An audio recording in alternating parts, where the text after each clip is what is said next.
Muchas gracias, señora presidenta, por su intermedio. Saludar a todos los parlamentarios presentes y a quienes nos acompañan hoy. Bueno, yo soy un hombre transexual, es decir, nací mujer, tengo biología femenina constatada al nacer, pero hace ya unos casi 12 años que hice un tratamiento hormonal basado en testosterona para hacer una transición de rol social, como le llamo yo. Quiero aclarar que yo no soy una persona arrepentida de mi transición aún, pero no la fomento.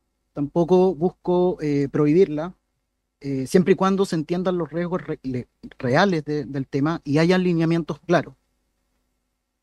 Por ejemplo, que sea de a edad adulta, luego de haber finalizado el desarrollo cerebral, con una terapia psicológica larga, profesional, responsable, cosa de que el paciente pueda tener la estabilidad emocional que le permita tomar las decisiones como debe ser, ¿cierto? Evaluar riesgos versus beneficios y dar un verdadero consentimiento informado. Para mí la transición tiene que ser siempre el último recurso. Eh, y lo digo porque ser trans básicamente no es una pastilla mágica que soluciona los problemas. Al contrario, nos volvemos hormonodependientes, nos extirpamos órganos sanos, que muchas veces no sabemos las repercusiones futuras de eso, y básicamente entramos sanos a un hospital y salimos hechos pacientes crónicos, por nuestra propia voluntad, digamos.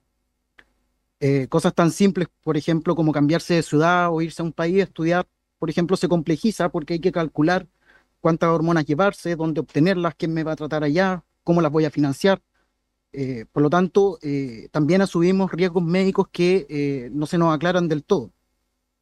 La hormonización cruzada tiene efectos secundarios que no están estudiados en cuerpos biológicos distintos a los que fueron creados.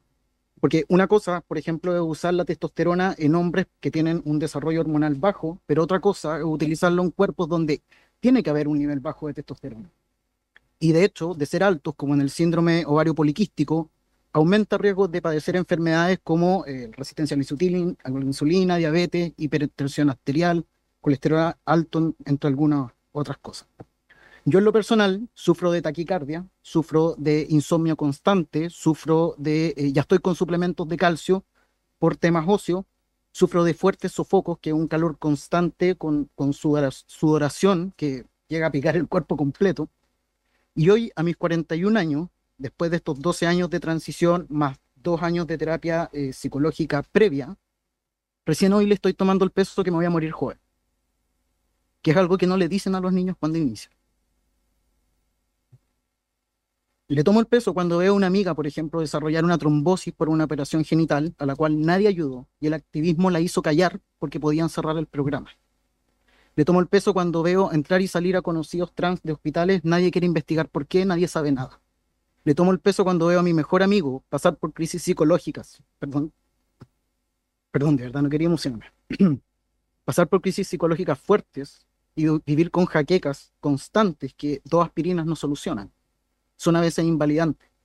Y cuando veo a una antigua amiga con la cual partí al mismo tiempo esta transición, irse de este mundo con 32 años. Me comentaba el otro día un amigo que un conocido de él, también trans, le decía que estaba cansado de ver a su amigo enfermarse. Permiso. Y a mí me pasa lo mismo. Yo sé que soy crítico con mi comunidad, pero le tengo cariño. Yo quiero ver a mi comunidad trans sana, física y mentalmente. Por lo tanto, yo no puedo estar de acuerdo con transiciones tempranas, porque no soy nadie para proyectarme en los menores y decir que no quiero que vivan lo que yo viví. Primero, porque no sabemos cuál va a ser su historia, sobre todo cuando la construcción identitaria recién se consolida en la etapa joven adulto, cuando el desarrollo cerebral no termina hasta los 20, 25 años. Y cuando nos dicen los estudios que entre el 85 y el 96% de niños con incongruencia de género supera esta etapa por la regulación hormonal, lo que debería hacernos preguntarnos, por su intermedio, presidenta, por qué se están bloqueando entonces las hormonas. No podemos asegurar que un niño de 3, 6, 12 años, ¿cierto?, va a ser trans en un futuro, o que está preparado para entender que va a cortar su vida, o que va a renunciar a ciertas cosas por ser trans. Los porcentajes de transición también deberían decirnos algo. Hace rato que dejaron de ser el 0,3% de antaño, sino que la única cifra oficial que se tiene en Chile es del 2021 del Instituto Horvitz, que habla de casi un 10% de transición, un 9,9%. No es el 1% que dice el activismo. Eso debería preocupar. Debería preocuparnos la salud mental de la comunidad trans.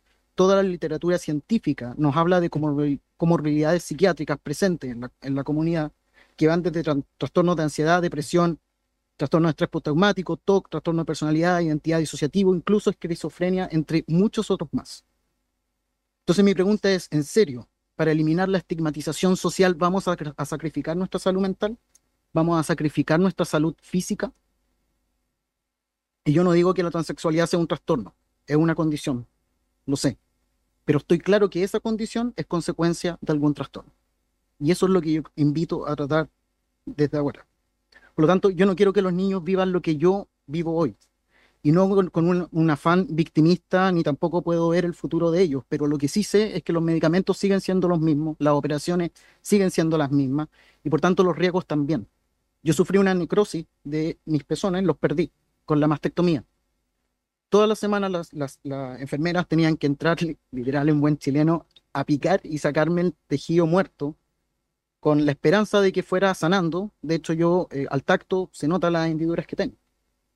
Casos así también he visto, casos de pezones evidentemente dispares, uno arriba otro abajo, muy juntos, muy separados, cicatrices poco estéticas, y si se habla de faloplastía son simplemente grotescas. Te sacan un pedazo del antebrazo, queda la piel pegada al hueso, y otro pedazo al muslo para hacer un pene que no funciona,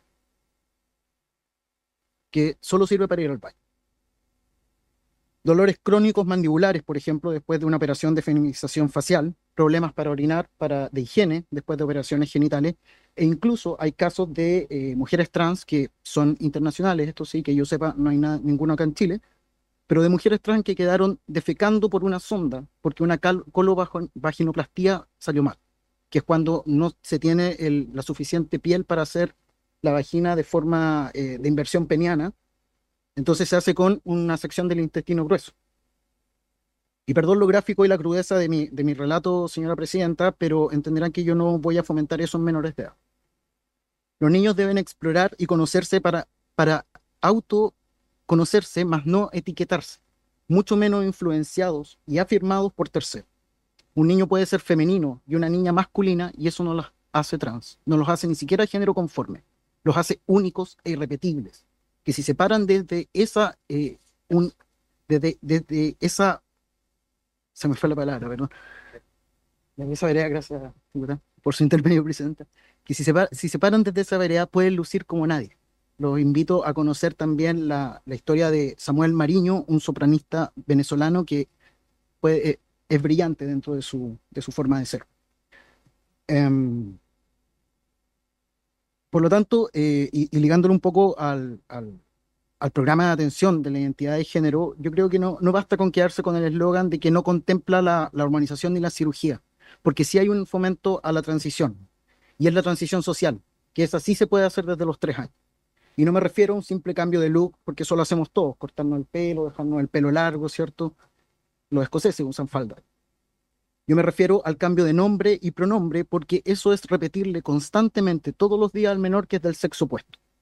Y hoy en día no sabemos cuáles son las afectaciones psicológicas que puede tener ese actuar, digamos, en el menor.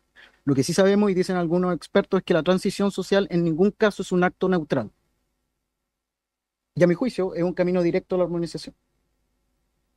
Les pongo un ejemplo. Si tenemos una adolescente mujer, Juanita, que hoy es Juanito, por ejemplo, hace su transición social en el colegio, como se lo permite la circular 812, sus cercanos asumen, ¿cierto?, esta nueva identidad masculina, pero ¿qué pasa con el resto?